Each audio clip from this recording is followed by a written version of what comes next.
जाने के बाद मुद्दतों रोया करोगे मेरे मर जाने के बाद, और याद आएगी मेरे गुजर जाने के बाद।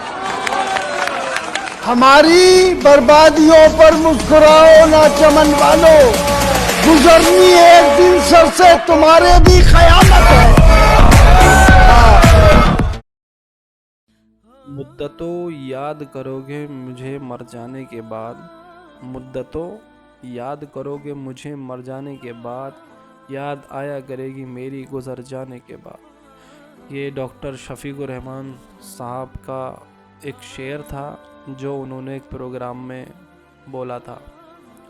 डॉक्टर शफीकुर रहमान साहब ज़िला संभल के शेर संभल के नाम से जाने जाते थे, जिनकी उम्र 94 साल थी और उनका सिंध अस्पताल मुरादाबाद में 94 साल की उम्र में इंतकाल हुआ। जो शहर संभल के 5 बार सांसद और 4 बार विधायक रह चुके हैं, जिनकी तारीफ़ भारत के प्रधानमंत्री नरेंद्र मोदी ने भी की है।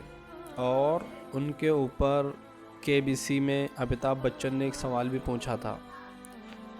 ये शेर संभल के नाम से मशहूर थे और ये संसद में सबसे ज़्यादा उम्र वाले सांसद भी थे। आप इनकी ये आखिरी वीडियो देखिए, ये मैं आपकी खिदमत में ख़ास तौर से लेकर आया हूँ।